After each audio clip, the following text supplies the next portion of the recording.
I'm Tetrafox. As some of you may know, I like to make music, especially 80s inspired music, or retro inspired music, and in this video I thought I'd explain to you a bit about my history and where I am now. I'm 17 now, but really when I started music, I was around 12. So I may as well start at the beginning.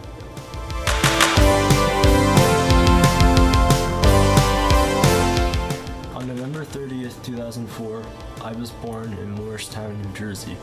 Me and my parents stayed there until 2005, where we moved to where I am now, North Carolina. As I've grown up, I've had lots of influences on my music. For one, my dad has had this keyboard called Yamaha DGX 202, which we've had for as long as I can remember. I would play this all the time, and I still do, and I just mess around and make things on it, and it's a wonderful keyboard. It's on Wikipedia it says the earliest it was produced was January 2002. I don't know when ours was made, but I'm assuming it's sometime around then, and we've had it for as long as I can remember. We've also had an old Kawai electric organ. I'm pretty sure it's called a Kawai Electrochord Bass 2, and I can't find much information about it, but it says it's sometime around 1979 or into the 1980s, which I think is really cool.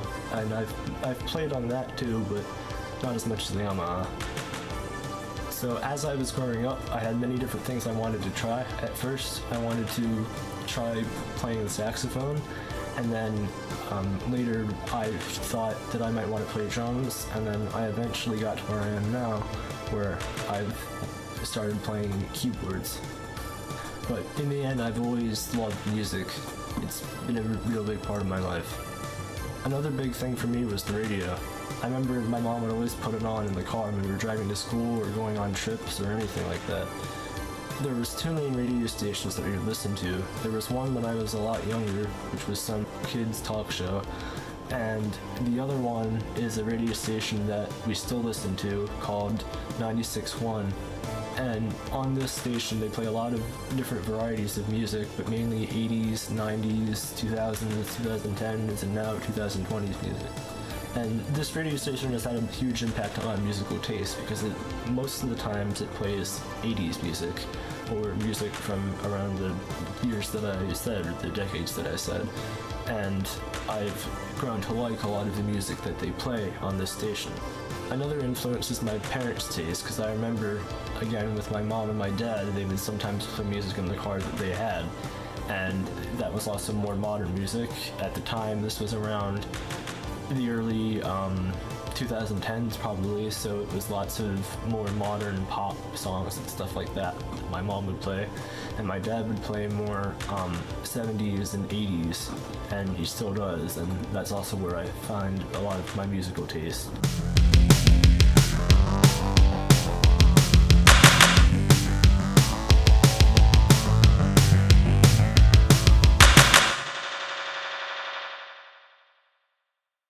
Another big influence for me is video games. Sometime between 2009 or 2010, one of my grandparents, my mom's dad, got me a Wii.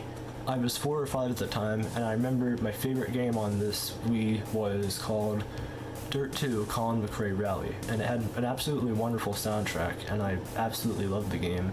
And I completely forgot what it was like until recently, when I finally found the Wii again and was able to get the game off of it and play around with it for a bit, and it's just as good as I remember. Then we move on to around 2012 or 2013. I was around 8 or 9 at this time, and this is when I got my first mobile device. My parents got me a iPod 4th generation Touch. And it was with this where I really kind of got out into the world a bit more. I started playing a lot more video games and watching YouTube and things like that. And one of the main games I would play is called Asphalt 8 Airborne, and had a very specific song on it called Stamina by Vitalik. This is kind of an electronic song, and this ended up becoming probably one of my favorite songs ever, and Vitalik is actually my favorite artist ever. He's a really cool guy. He's like a French electronic music producer, and I love a whole lot of his music, and he's had a big influence on my love and passion for music. And I actually used this iPod between around 2013 and 2016, and I used it for a long time, and I still use it sometimes, but just not as often. Sometime around 2013 or 2014, my parents got me an Xbox 360, and this is really something that had a huge impact on me. There was one game on it that I never tried for some reason, but then one day I just decided to try, and that game is called Forza Horizon, and this game is from 2012, and I think it's my favorite game ever. I think it's the best game ever made, and it has an amazing soundtrack that I still love, and I still play this game to this day because it's just such a great game. It has a lot of rock and pop and songs like that, and it's had a huge impact on the kind of music that I listen to, and really video games have in general. Like I've said, most of the songs that I listen to or my musical tastes have been acquired from listening to video game soundtracks and playing them. And I still love playing this game, in particular Forza Horizon, because it reminds me of my earlier childhood when I would go around driving cars all day long. And it's just great.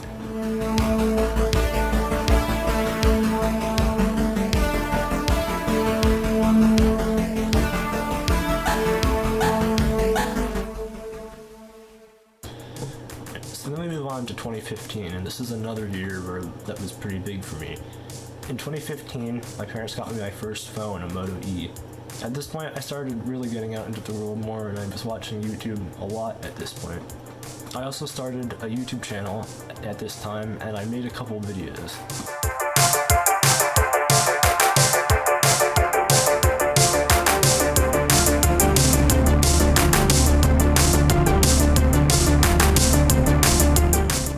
Fast forward to 2016, and I decided I'd get rid of all my old ones, and because I found them cringy, which is hard to believe because I was so cringy back then in 2016. To think that myself from 2016 thought myself from 2015 was cringy, I must have been really bad. I deleted the old videos and I rebranded myself.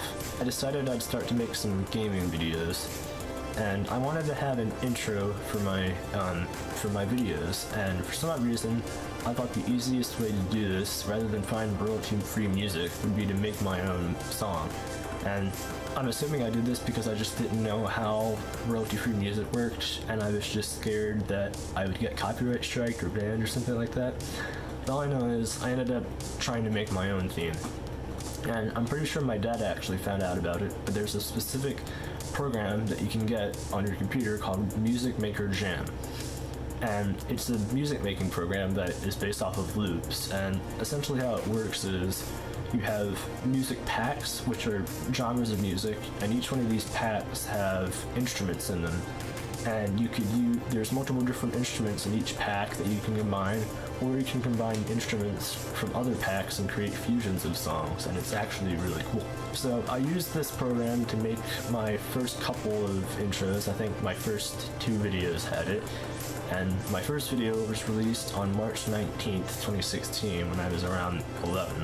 I think it was later that day, actually, where I somehow came across an app version of Music Maker Jam.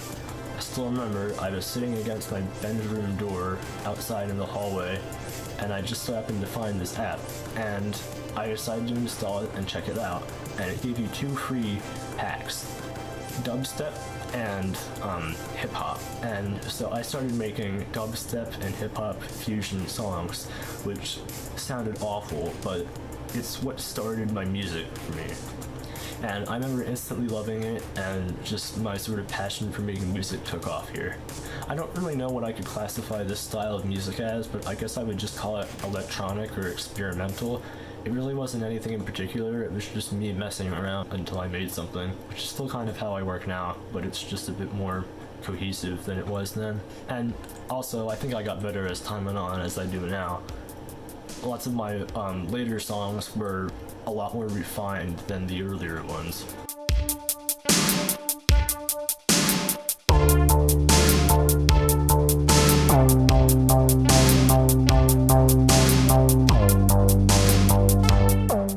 From 2016 to 2019, I used this app pretty much every day. I would constantly release music, and a big motivation for me was in 5th grade in 2016. I decided to participate in a talent show, and I made a song and played it for the talent show. Now this is kind of strange for me because I'm a very antisocial and shy person, and I definitely have stage fright. So it was really scary for me doing this, and I really don't know why I did it, but I'm really happy that I did. And the reason why I'm happy is because as soon as I started playing it, everyone just started clapping along, and people loved it. And by the time I was going back down to sit down, people were saying, "What's your name again? Where can I find you?" and just stuff like that, and it was really, really cool. And I remember I was just smiling ear to ear because I just couldn't contain myself how happy I was. And I just thought that was so cool, and I think, I don't want to romanticize this, but I feel like that was when I knew that it was like, okay, I can definitely do this for real. Later in 2016, I started middle school, and I continued to use Music Maker Jam, and I also continued to make YouTube videos. I think sometime during middle school was really when my love for 80s music started to come in. I don't really know when it was exactly, but I feel like it was sometime around this time. Unfortunately, in 2017, I lost my account information for Music Maker Jam, and I had to start over. This really sucked because I had around 400 fans at the time, but I started over, and I think I became better because of it. And this same account is the one I still have today. And I still use Music Maker Jam to make music sometimes, but not nearly as often. In fact, I rarely use it now.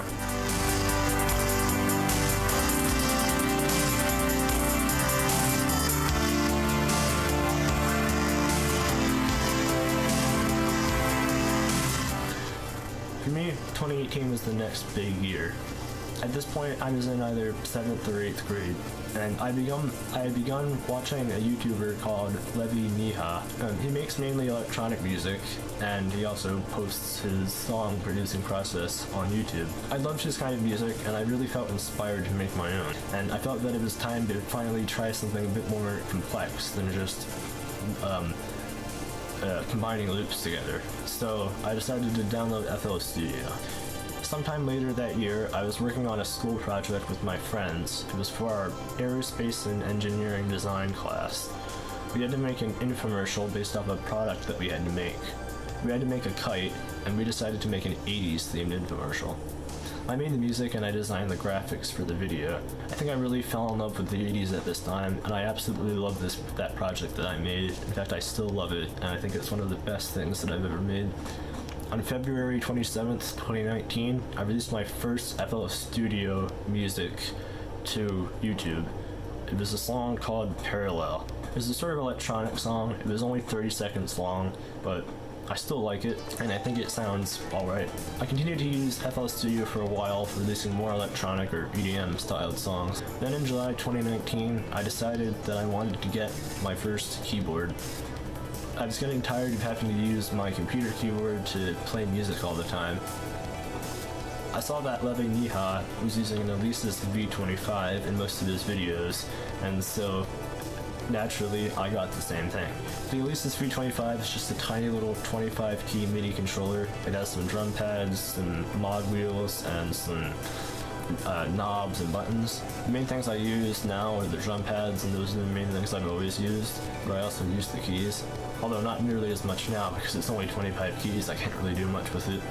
And one other crucial thing happened here. This Alesis V25 came with a copy of Ableton Live Lite. Now, I was, and I still am, broke. I'd only had the trial version of FL Studio, and with the trial version, you can't save. You can't save anything, or rather, you can save, but you can't reopen any project that you've already saved with the trial version. Although in Ableton Live, however, Ableton Live Lite, you could. With FL Studio in the past, I would have to take pictures of all of my tracks, record videos, export MIDI, export audio, and it was just a really cumbersome and tedious process for me to try and recreate my songs if I ever needed to again. So I decided to make the switch to Ableton Live.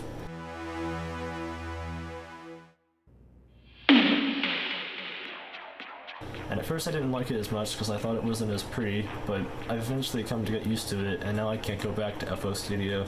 I just find it more difficult. On July 25th, 2019, I released my first music made with Ableton Live, called 80s Astatine.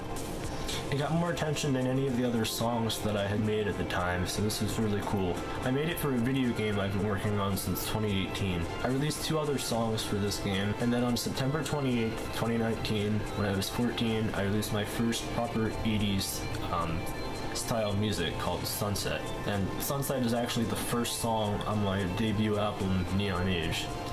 Sometime in late 2019, I graduated middle school and I moved on to high school. It was around this time that I started to really get into synthesizers and the idea of having one. And I think really during this time I found out that I absolutely loved to make 80s music more than electronic music or EDM or anything else.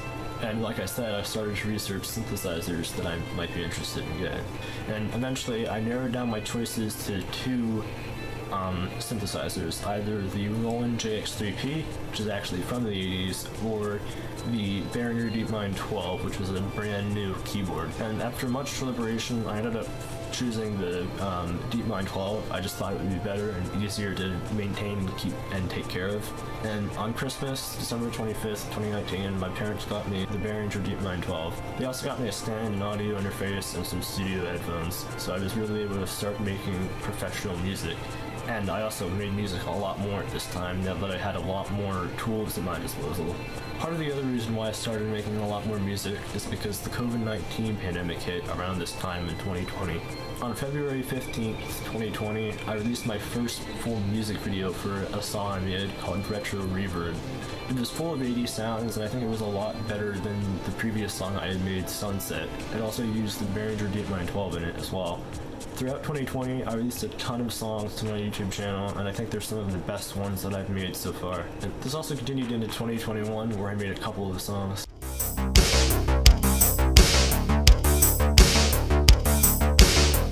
And throughout 2020 and 2021, people started telling me that my songs were really good and that they'd love to even hear them on Spotify. And people were even saying things like that. My friends were saying, you should totally release this on Spotify. And I just kind of brushed it off. I thought, no, I don't know if I can do that. I don't know how I'd do that, and I don't know if I need to. But soon things changed. On January 28th, 2021, I joined a Discord server called r/Synthwave Producers. I found this through a subreddit on Reddit, and I ended up joining this Discord server, and I highly recommend it. Everyone here on this server is really nice, and everyone is super friendly with one another, and you really can learn a lot. During the time that I was in this server, I learned a lot more production techniques and ways to make music that really helped me. And after learning some of these techniques and also seeing lots of people, just everyday people like me, releasing songs on Spotify and other places, I really got inspired and motivated, and I thought, you know what? I should release my songs out there, and that would be so cool.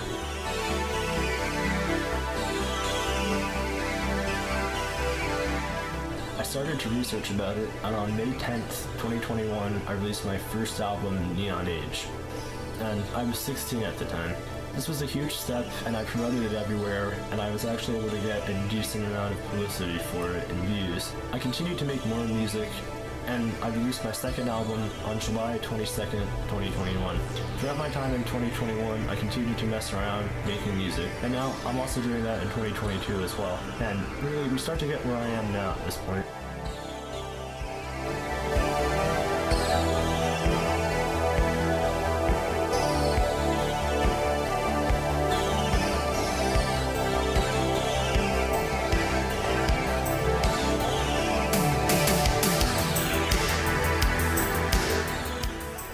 Excited to see where this year takes me. I've got a lot planned.